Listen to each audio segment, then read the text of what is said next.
I realize I stand between us all and lunch. And an enviable position. Do any of us truly need food anymore? Well, it's a good question. Well, let's not diverge into that just yet. One of my many titles at Fuller Seminary is that I am the chief project developer for the Office for Science, Theology, and Religion Initiatives, which gives us a really nice acronym STAR, Science, Theology, and Religion. But that chief project developer title means that I didn't think it was a good idea to try to direct anything. So I just don't think that's what academics do well, is take direction. Instead, I see my role as trying to help catalyze, cultivate projects, new projects, wherever they will naturally grow at Fuller or within Fuller's constituency in the broader evangelical world that operate in the space of faith and science, or science and religion.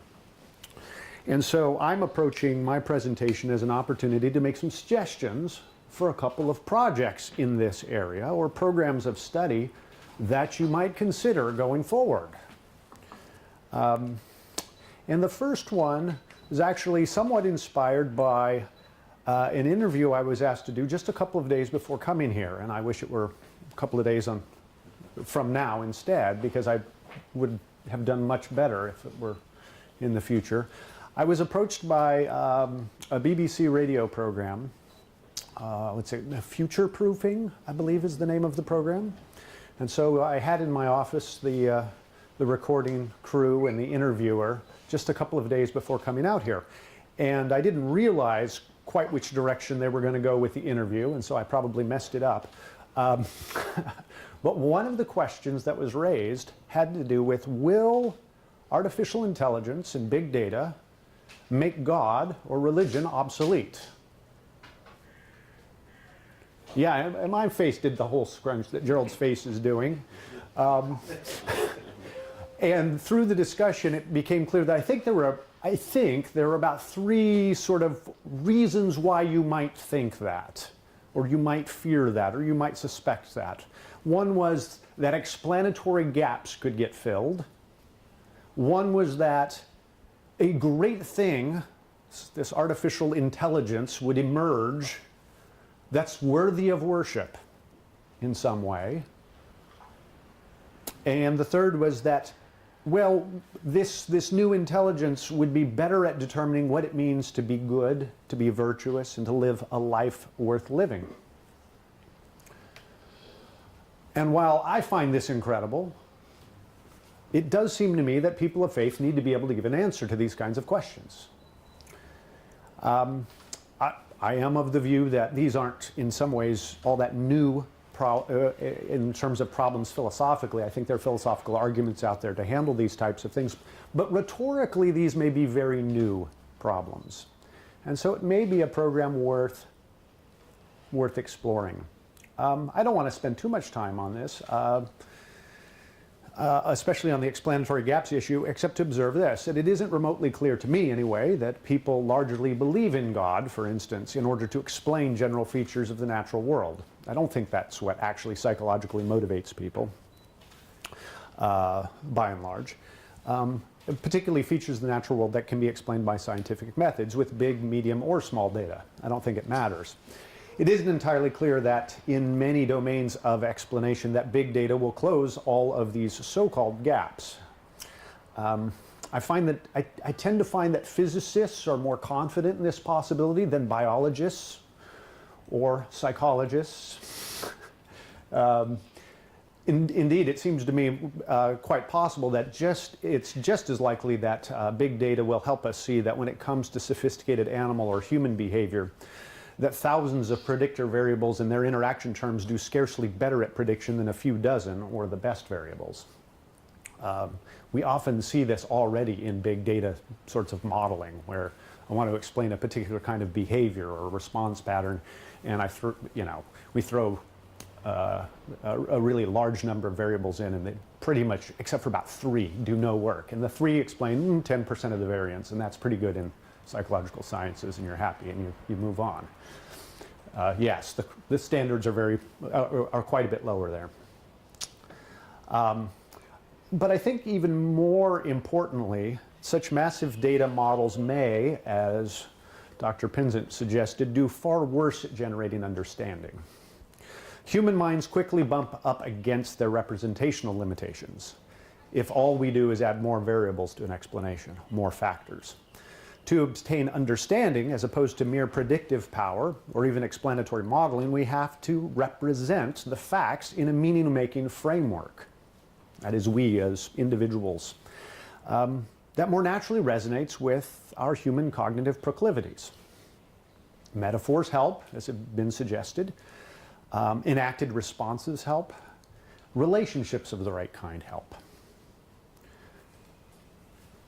As we read in Proverbs 9, the fear of the Lord is the beginning of wisdom, and knowledge of the Holy One is understanding. Understanding is found in a relationship that frames all of the facts of the matter, not in just sort of throwing more variables in. So I'm a bit skeptical that there's a genuine problem here when it comes to actual human understanding, and that somehow the understandings that we will achieve through more and more complex sorts of modeling because of bigger data are actually going to be all that satisfying. Will emergent AI become an agent, its own agent, and worthy of worship? Well, it sounds ridiculous on its face. But surely humans have worshipped the creation of their own hands previously and continue to do so.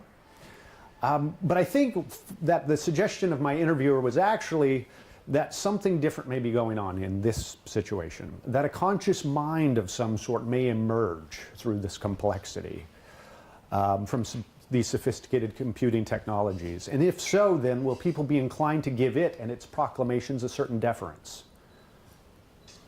Will they in fact worship it? It's like the medicine of 19th century. That you had to believe it. They behaved as if they know everything. Doctors behaved as if they know everything. And people worship them. When the doctor said something, they said the doctor said it, so it must be true. Yeah, so a real, I think... You have 3 months to live, so you confess and you go to bed and you obligingly die after 3 months.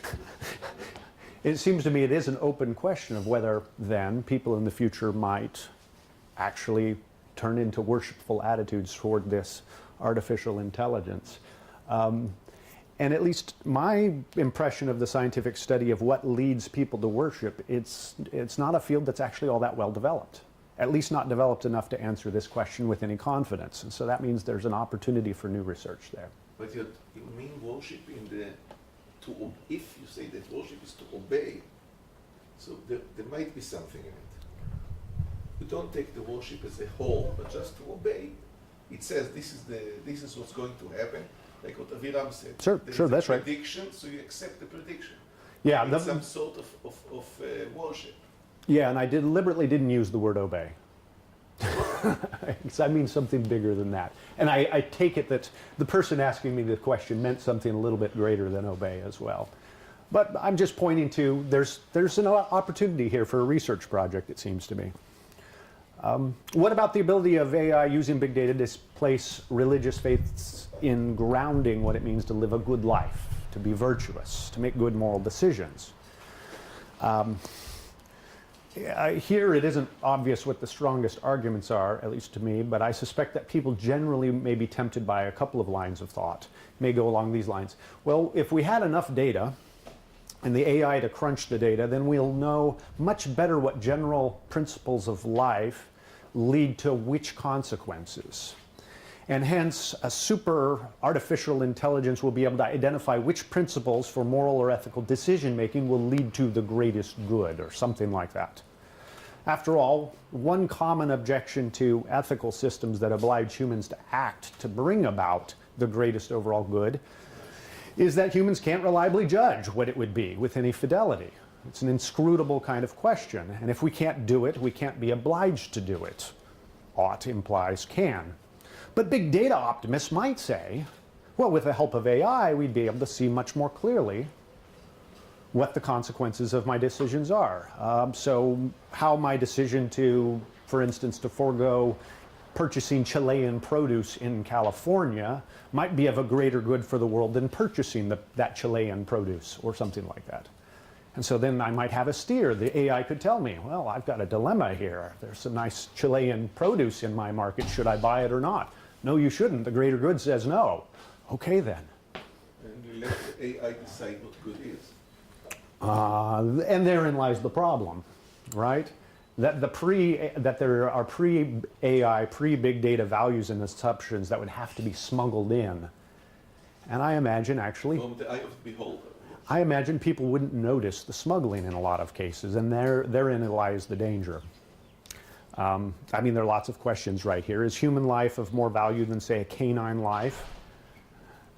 Is a long life a greater good than a shorter life characterized by, say, more close relationships? Such questions aren't simply answered by more data, even if the more data may help in sharpening them in some ways. And I think our discussion around the how to program driverless cars to make these kinds of decisions, you know, between two bad outcomes, put the problem in stark relief. There was a lot of energy in the room around that discussion because it's not obvious that just sort of crowdsourcing, asking the masses, is a good solution to these problems. It's easy to see that if you think that some kind of democratic asking the questions of whether you should, you know, hit the old person versus the baby, well, that's going to change by time and place, and we have a long history of the majority being in the wrong sometimes, right? Pretty obviously, we think Christian now. And believe in original sin, can we trust human judgment to give us ethical judgment? Right, our meta-ethic kind of perspective might tell us, no, that's actually a really bad way to go about doing this.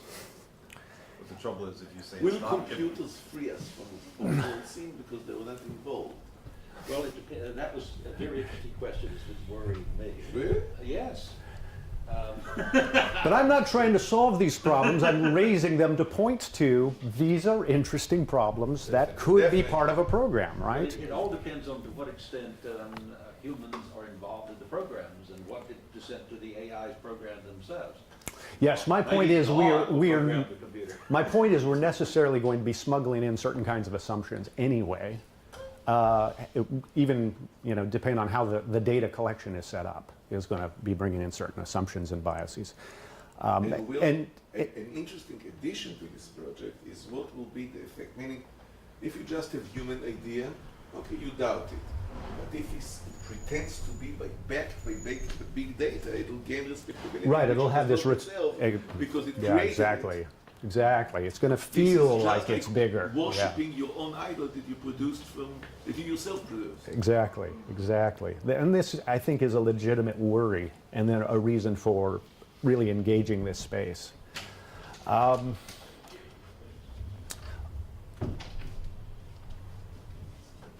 then, of course, it's been observed a couple of times.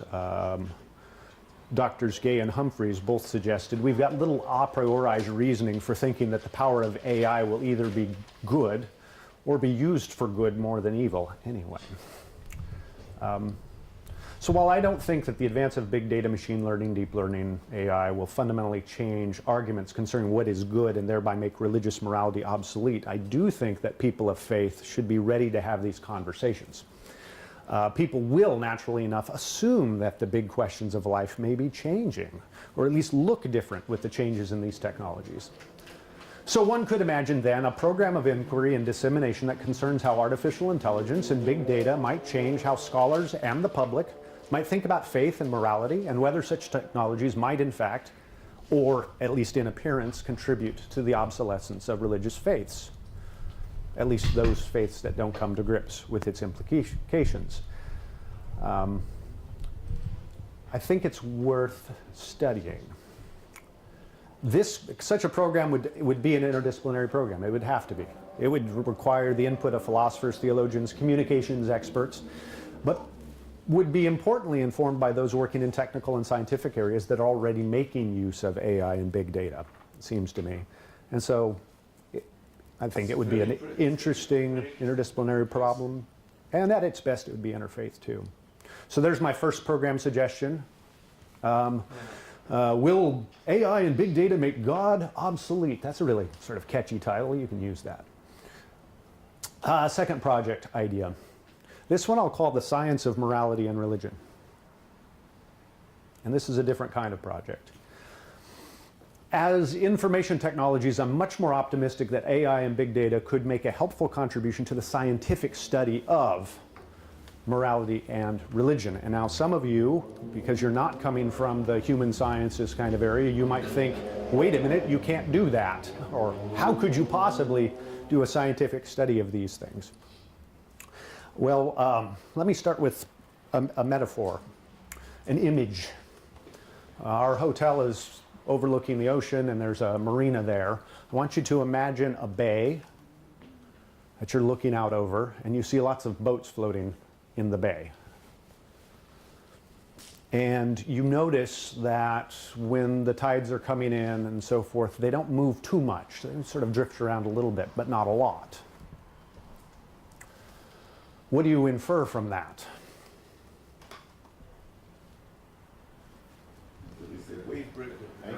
That they must be anchored in some way, right? If they don't just sort of drift around randomly, but they seem to kind of stay in some, there must be some kind of anchoring.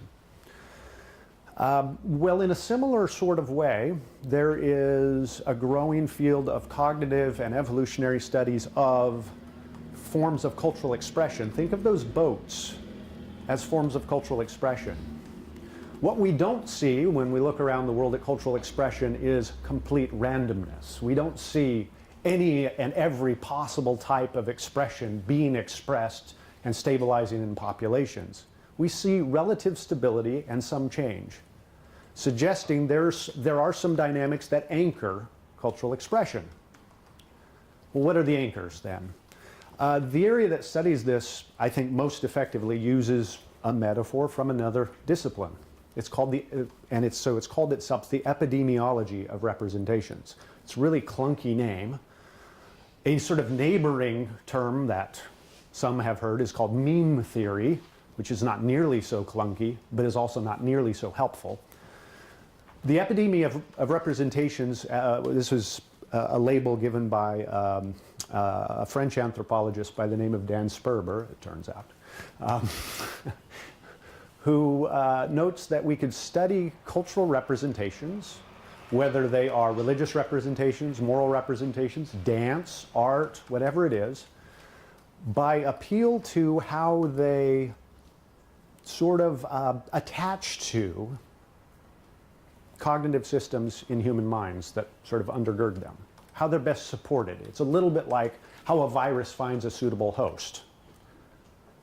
Okay? What are the dynamics of the transmission of these ideas such that they find suitable hosts, that they infect other people and so forth?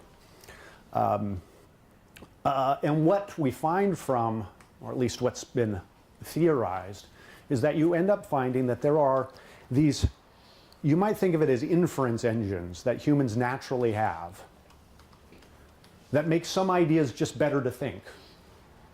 Some ideas are just better to think. This runs against the idea that human minds are a blank slate or a tabula rasa.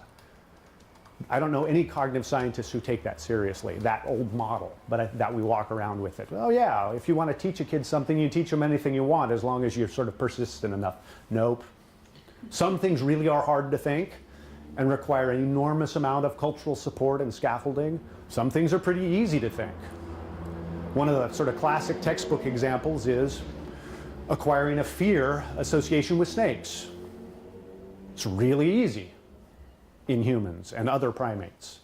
In fact, a captive monkey can form a fear association with snakes through watching a single video trial of another monkey reacting in fear to a snake, even though that monkey has never seen a snake before. Now it's afraid of snakes. Single pairing. It's got a certain natural proclivity to forming a fear association, and it appears... But not exactly, right? You would have to work really hard to make somebody afraid of them. But snakes, easy. We've got a preparedness for forming fear association with snakes. We have a natural receptivity to attend to, or a natural tendency to attend to human faces. That's there at birth. As Andrew knows, we also pay close attention to eye gaze. What's the human looking at? And very quickly, in infancy, we try to share that gaze. We learn declarative pointing. When I do this, everybody looks at that way, not at the tip of my finger. That's actually really hard for chimps to figure out. But humans do it by about 9 months of age. They're very good at this. Okay? Elephants do it a little bit. Elephants a little bit, and dogs, some dogs. Very hard to do as well. Yes. But the point is, some things are more natural, more intuitive for humans to think. And there are lots of early child development studies and cross-species comparative studies to show that there are these sort of anchor points in that bay around which cultural kinds of ideas have to cluster. Okay? That's the basic idea. It can get a little more complicated if you think that, well, that the anchor actually then has above it, maybe still underwater, like a line of anchor points. And so then you could have boats that are all in a line, all sharing the same anchor. Or it may be that you actually have multiple cognitive anchors for the same form of cultural expression, because cultural expression can be more complex. So you may have multiple anchor points if you want to think of it that way. And anchor points may vary in how loose or tight their sort of tethers are and so forth. And then occasionally you're going to have a little boat tied up to a bigger boat, and it's not anchored, but it's tied to that boat, and that boat is anchored. We might think of that as a metaphor for cultural scaffolding.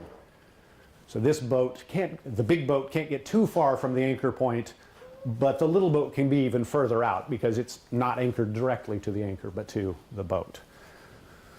Okay, with that as sort of a very quick introduction to sort of how is it that human cognition can undergird cultural representations. One fascinating and controversial area in this space, to give you an example of a particular research area that might benefit from big data, has been called moral foundations theory, and it's been developed by Jonathan Haidt.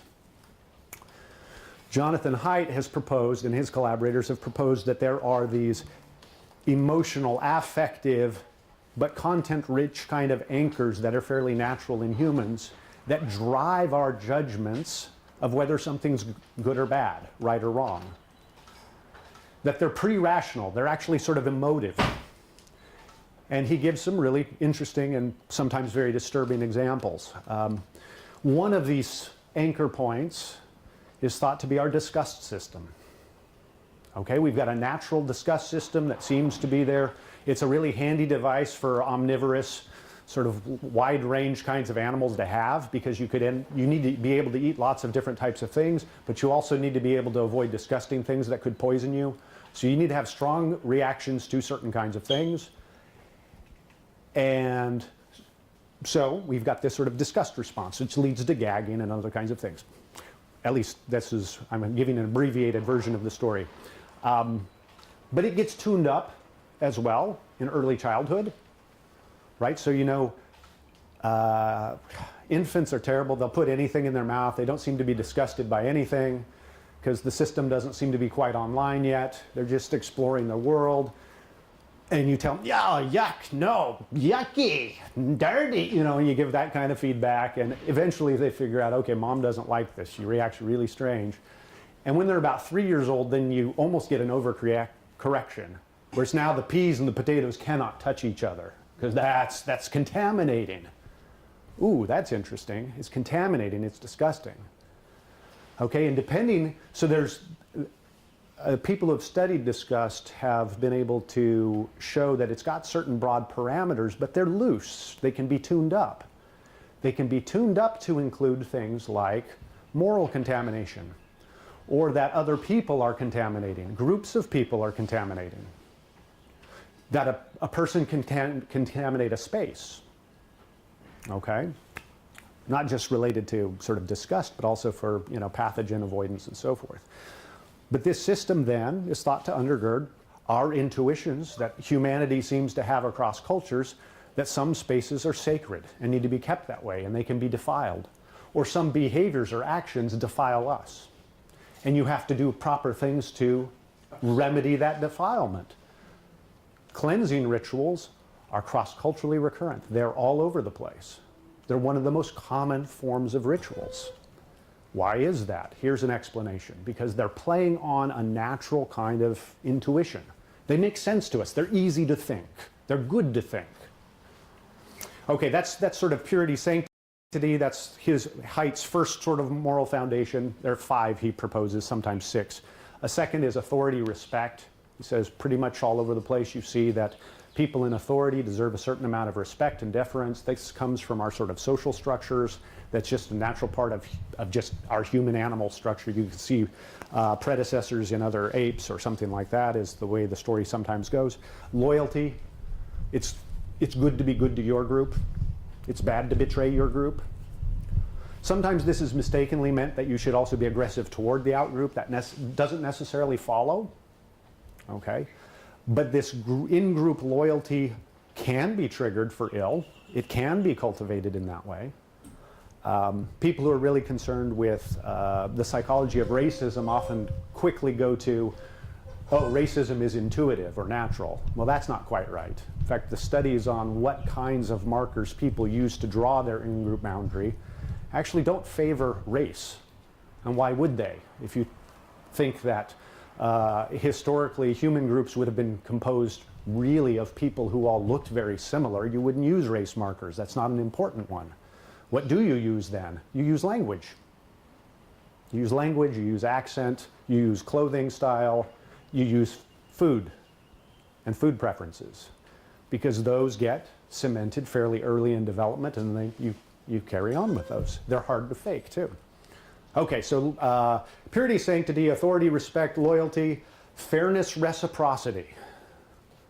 Okay, and again, you see evidence of this in children. They're very concerned about fairness and making sure that everybody gets the same size piece of cake. It's not fair is something you hear children say all of the time, and we see this all over the world. Harm care is the 5th foundation. It's bad to harm other people. We just have this intuition. There are conditions under which we'll say, well, no, it'll do. But in general, it's bad to harm people. Now, these foundations can mutually support, okay, more than one can be joined together to support the same kind of, say, taboo or intuitions. We might think that kicking a baby is bad, not just because you're doing harm, but it's not fair in some way as well, because you're picking on something that's helpless, defenseless. Okay, so that makes it really bad. Kicking your own baby is also somehow violating in-group expectations. If kicking your, or your brother's baby or your sister's baby, if your sister's baby happens to also be the future king, now you're violating authority as well. Okay, so you can imagine these actually being grouped up. And the suggestion from Jonathan Haidt then is that these account for a lot of our moral intuition. So oftentimes we end up in situations where we make moral judgments without reasons for the judgment. They're affective, they're natural, there's sort of an instinct about it. You don't even have to think about it. When we go to a sacred site like we did before, we know that our behavior should change even if we're not from the system. We're very sensitive to cues. In this space is sacred. Okay, that means I shouldn't defile it. I may be looking for what that means exactly, but it doesn't strike anybody as odd at all that, well, if you're going to the Western Wall, cover your head. Okay, yeah, I knew there would be some kind of indicator that there's something special going on here, or that you should be cleansed. Oh, well, that makes perfect sense. Even if I'm not from that culture, I'm going to have the anchor points for making sense of this. That's the suggestion. But are these the right 5 foundations? There is some research backing this up, some cross-cultural research, self-report research, but it's not clear whether each of these anchor points are comparable in terms of the psychological dynamics, their developmental trajectories, under which conditions they're triggered, enhanced, tamped down. Haidt has sort of famously and controversially suggested that in a lot of Western, urban, sort of educated environments, there's been a systematic sort of discounting of those first 3 foundations I mentioned. And so you will typically see, especially people like Jonathan Haidt himself, who identifies as sort of a political progressive in the United States, actually only usually thinks in terms of 2 of the foundations. Is it fair? Does it hurt anybody? I don't care about any of the others. It doesn't mean he doesn't have the anchors. It means he's been educated out of them in a way. Okay?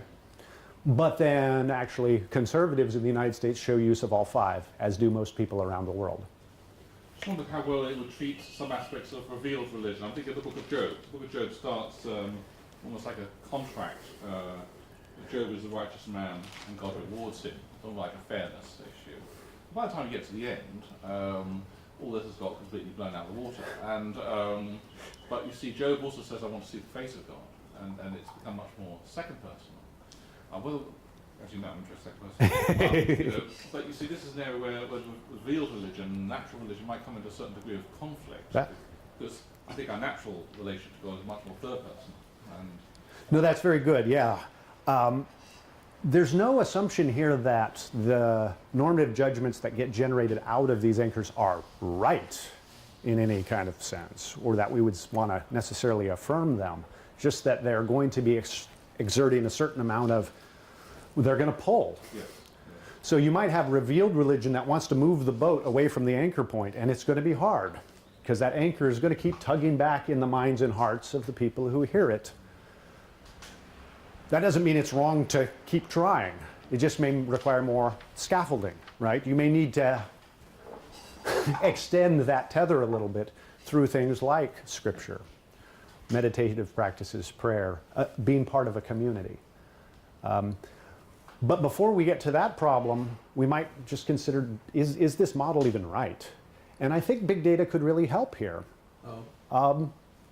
Because instead of merely using these targeted questionnaire types of methods, or Haidt and his group have used some kind of textual analysis and so forth to a limited degree, you could do it to a really big degree and sample across time, across cultures, across Facebook. Okay, wherever you have discourse where people may be making commentary on what's good and bad, what's right and wrong, you should be able to find little bits of clustering around these anchor points. A little bit like you wouldn't have a completely random distribution of, say, particles in space. They tend to cluster around gravity points. That gives you a clue, right? So we may be looking for clues in big data, and it may turn out that, no, there aren't 5 anchor points, there are 7. Or maybe there are really only 4. Maybe they've changed over recorded history. Maybe certain cultures really have done a very effective job of sort of liberating from one of these or tamping down others. I think big data could help in these. Yeah, okay. Note too that here morality, I should have put it in the scare quotes, because I mean it's Haidt's theory of morality, but it's not remotely clear that he's actually capturing any real thing called morality here, other than just normative judgments of a certain sort that seem to be largely impervious to time and condition, largely, but there's a lot of qualifiers there. Are they more mutable than he's suggested? Do they differ from mere convention? Like, it's rude to do certain things at the table, or, you shouldn't eat with your hands, you should use your silverware. Those kinds of things. It's not clear that those are different categories of things, but maybe we could see perturbations in the data that could be useful, at least in either falsifying or advancing these theories. I could make a similar kind of point with religious ritual. Okay, I gave morality as one example, but I think big data could help study a class of phenomena that we might call religious ritual as well. There are existing cognitive theories that suggest something very similar, that we should see religious rituals clustering around certain kinds of, people have used metaphors of attractor positions or nodes or things like that already. But there aren't enough data to actually test these things yet, because it turns out to be very difficult to get the data through direct questioning of people, because what we're looking for is almost the tacit stuff that people don't think about. So what do I mean? Here's some things you might not think about in terms of religious rituals. One of the theories in here by Tom Lawson and Bob McCauley, it's called ritual form theory, And they suggest that, first of all, you have to get rid of this idea of ritual in your sort of common sense folk way, that really they want to pick out a very precise sort of range of behaviors. And these behaviors are those in which someone does something to something else or someone else to bring about some change in state of affairs by appealing to the power of a supernatural agent. Okay? And it needs to be a visible, observable kind of action. So someone does something to something, often by virtue of instruments or something else. If I'm going to participate in Mass at a Catholic church, Holy Communion, I'm going to receive the host, and I'm going to consume the host. Except Andrew wouldn't let me, probably, because Everyone can join. I, as an agent, am acting on a patient in an observable way, the patient being the host, by eating it. Okay? So it's an observable action. So silent prayer by myself wouldn't count. Because, like right now, we don't know if Andrew's praying, listening intently, or sleeping. Or, yeah, maybe all three. It needs to be observable what that action is under their theory. And I don't have time to go in these technical details, but basically they end up saying, for all kinds of interesting reasons, that humans fundamentally make a difference between those rituals that seem to be driven by or initiated by a supernatural being, the God, versus the God being the recipient of the action or an instrument of the action. So in the example I just gave in Holy Communion, I'm acting on the God. I'm eating the God. So I'm the agent under their framework. And it doesn't matter what the theology is. Oh, yes. It matters what it looks like to an uninformed observer in their theory. It's just like to talk about that very slightly, because their theory is still very objective. Yes, it is. Third personal. Yeah, it is. The It's deliberately so. I know. And so it may miss out, just like wearing red glasses and missing out the greens and the blues. So with communion, it is meant to be by second person, of course. And it's Yeah. not so much I act on God, God acts on me. It's loving with God the things God loves, and sacrificing with God the things God sacrifices. And it is actually a very joint attention-based action. So absolutely. No, this is absolutely true. But what they've tried to do is say, look, are there cross-tradition kinds of patterns that we can observe if we ignore the meanings, which is a really bold thing to do as comparative religionists, and just look at the structure that human cognition will be playing upon. So they would classify this as a special, what they call a special patient ritual, because the God is in the patient slot. Whereas if Andrew marries two people, he has to be there representing God in that space. And now it's a special agent ritual. If I cross myself with holy water, the connection to the God is the holy water because of a previous ritual, a blessing of that water. But now the God is in the instrument slot in the action representation structure. Okay? And they think the difference there's a big difference between special agent rituals and the other two classes. Special agent rituals will tend to be higher in sensory pageantry, they call it. They will tend to be lower in frequency. In fact, usually they happen once in your life. You get married one time to the same person. You get baptized one time. You get buried one time. Tend to be special agent rituals. Which is pretty good. You had to reverse it, though. You get ordained one time. A space typically is sacralized one time. Okay, so these are special. I'm picking on Catholicism because it's really easy for me to do that, right? But Protestantism has almost lost all of its rituals, which is kind of an interesting story, a sub-story to all of this. But these are all special agent rituals. They're going to be high in sensory pageantry. They're going to happen one time in the life of these participants to accomplish these ends. They typically are not thought to be the kind of thing that you would do more than once. If they are to be done more than once, they needed to be reversed. And sometimes you will find these reversing rituals. You can be defrocked. You can be excommunicated. These would be examples.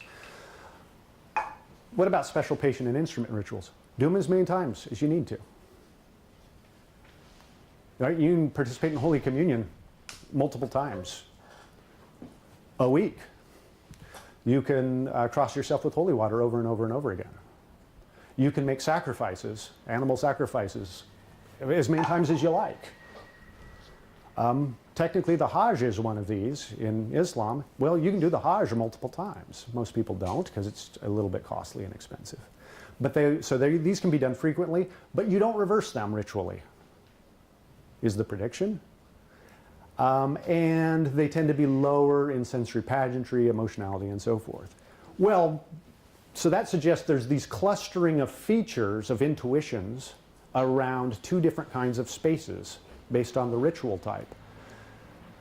But at this point, while I've been in the business of trying to check, are they getting the predictions mostly right? And I haven't gone into some of the weird ones like centrality and other kinds of things like that. They make predictions there too.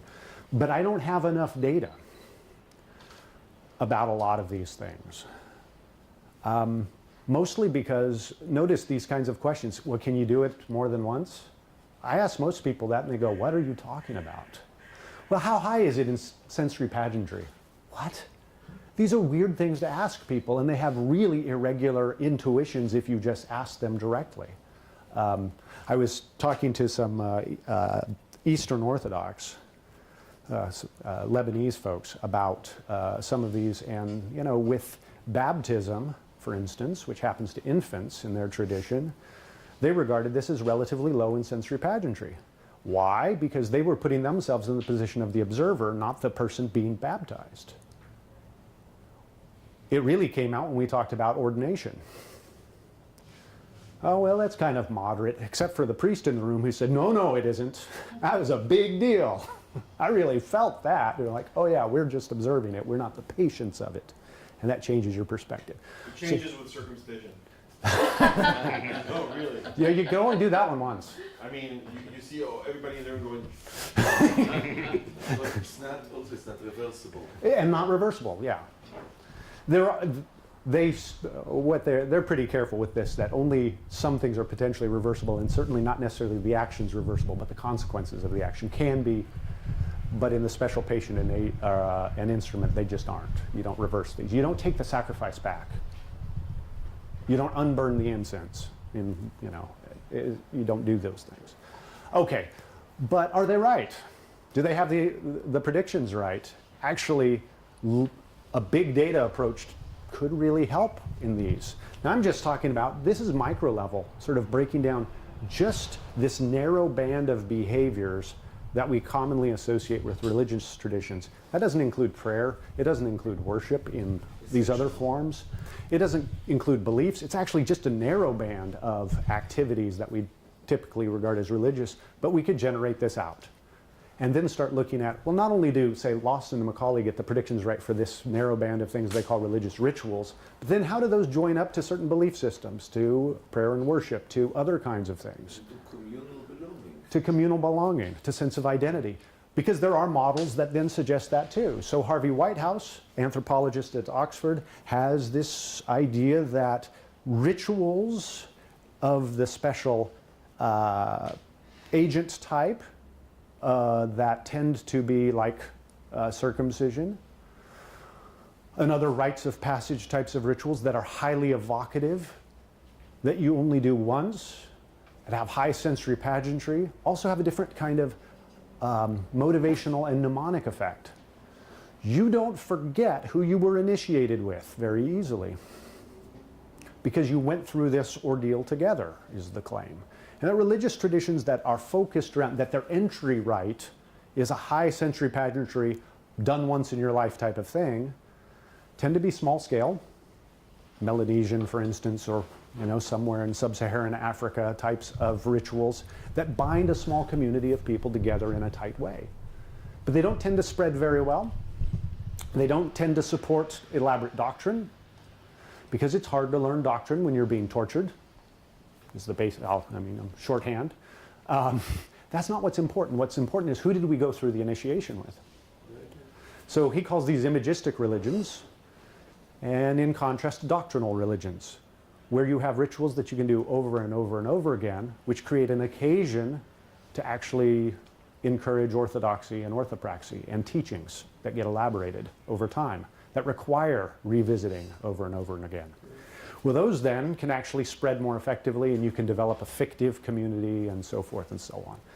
Complicated theories working on multiple levels that suggest that from building blocks of how cognition works, you can expect certain kinds of cultural expression to be clustered around those cognitive affective anchors that then can get elaborated on into these sort of more systemic ways. Well, now you're talking about pretty complex descriptions of this space that we often call religion. And at this point, we don't have nearly enough data to even suggest that people are on the right track. So that, I think, could be a really exciting area of program of research that necessarily would be interdisciplinary, that would be multi-faith, that would require the skills of the people in the computational area as well as these social and human psychologists. Absolutely. Now, this is aimed to have both academic significance and an impact on the self-perception of the people involved. Meaning, certainly can, and it can have importance too for, at least in traditions where there's more innovation, to actually start making more judicious decisions about this. So speaking for my own tradition, in sort of a lowish church evangelical kind of tradition, we don't have many of these rituals anymore. We're sort of anti-ritual because we're so afraid of looking too Catholic or being ritualistic. But we lose something if we don't have rites of passage, it seems to me. We lose something really important in terms of motivation and identity. There's research that suggests that if you don't have high enough entry costs to join the community, it's easy to leave the community too. So there was in American Christianity, Protestant Christianity, this big wave of, seeker-style churches and so forth that basically come as you are, stay as you are, have a good time, is the tacit message, because God loves you anyway. Well, lots of people came in, it was attractive. Why are you leaving? And then they leave. What you need actually is come as you are, but but God loves you enough to not leave you there. you need to change, and there needs to be a cost. If there's no cost to membership, we defect very easily, research suggests. So there can be some real practical implications as well, or pastoral implications. It's very, very interesting because it's also very important to understanding of the effect of the ritual, not only the intended effect, but the actual effect. Right, I'll good. give you an example. We have a bar mitzvah thing, which is really not it's not not initiative. It's an initiation thing. It's actually the opposite. Meaning, in traditional bar mitzvah ceremonies, the young boy, is supposed to make a quite sophisticated speech of his own. Meaning, could be torture, but it's not. But he's showing himself as an individual capable of thinking his own thought, emphasizing his own individuality. And now things happen that try to take the whole thing and make it into something of initiation thing that is communal, that's together, and actually the intention, I think it's the opposite. And now you can test whether the actual practicing of the relation, this is very easily to search. Yeah, good. You had, whether it brings you more together into the group of people your age, or it makes you your own person. How do you feel about it? Good. So then you can modify the ritual. You can suggest modifying the ritual to have the intended effect rather than the actual effect that deteriorated into. Exactly. No, you've got it just right. It seems to me that's exactly one of the predictions. And it's easy to multiply examples where Right. where the theologians, the guilds, the rabbis may say, look, this is what it's supposed to do. But if that runs too hard against people's intuitions, or it's structured the wrong way, that's not what people are going to walk away with. Deteriorates, right. They're going to feel something different happened than what you say happened. And I think that happens all the time, actually. But I'm putting this out there as an area of study. One of the things, I'll close with this observation. When I was doing a planning grant for this office that I'm part of at Fuller, my partner in crime, Rebecca Soak, and I traveled around and we talked to experts like Andrew and Alistair McGrath and Mark Harris and Dennis Alexander. We went to these places that had centers for science and religion, and we conducted surveys and we had focus groups, and we did a lot of, where do you think the leading edge is? Where's the excitement in the sort of faith and science space? And we were stunned by the uniformity of responses. Most of the people responding to us had training in the physical sciences. It was sort of their primary home. And almost without exception, they said, oh, in the human sciences. What does it mean to be a human? What's human nature? How should we think about humans in light of these cognitive prosthetics, transhumanism, biotechnology, genetic engineering? So in some of these technical areas, how do those help us change the way we think about humans, and what does that mean theologically? And then what just is the nature of humans? So I think there's a lot of exciting possibility in this space around humans, but that means you actually have to have some human scientists at the table as well. So there are important places for biotech and material scientists as well, because they're working on these projects, right? Physicists who have the technical skills and deep enough disciplinary pedigree to find analogous problems that then can be applied in these other fields. I think that's helpful. I think physicists also have, because of their history as a discipline, they also should have more humility in recognizing that we get things wrong sometimes, and today's state of the art, not right now, today's state of the art will be tomorrow's dead end, right? And I've noticed there's an interesting place for astronomers in this space as well. I don't think it's an accident that astronomers seem to be among the best placed people to remind us of why so many of us are attracted to science in the first place. The awesomeness of the heavens, of the creation in all of its bigness, testifies to God's might. Bertrand Russell writes that science will decline. He predicts that science will decline because passion to science will decline because we have street illumination and we don't see the stars at night. So people will not be so attracted to sciences anymore. And the psalmist says, Unlike the partner in this, Gregory the 16th said the same. You can't see the stars. the heavens declare the glory of God, after all. More religious than the urban people? Of course. Yeah. It's so natural to believe in God. You get away from this, that's it. Leslie, it's beautiful. Thank you so much. Thank you. Could you just give it to us and we will share it with the people? Sure, it's just jotted notes and things, but... Yeah, by the time you give it to me, it's going to be more. Oh, okay, so I'll give it to No, you, you really, digest it's, it. All right. We should really work on that. And tomorrow we begin.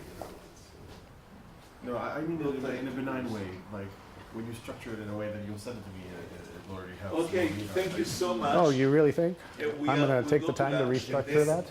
Structure, even this on its own. We'll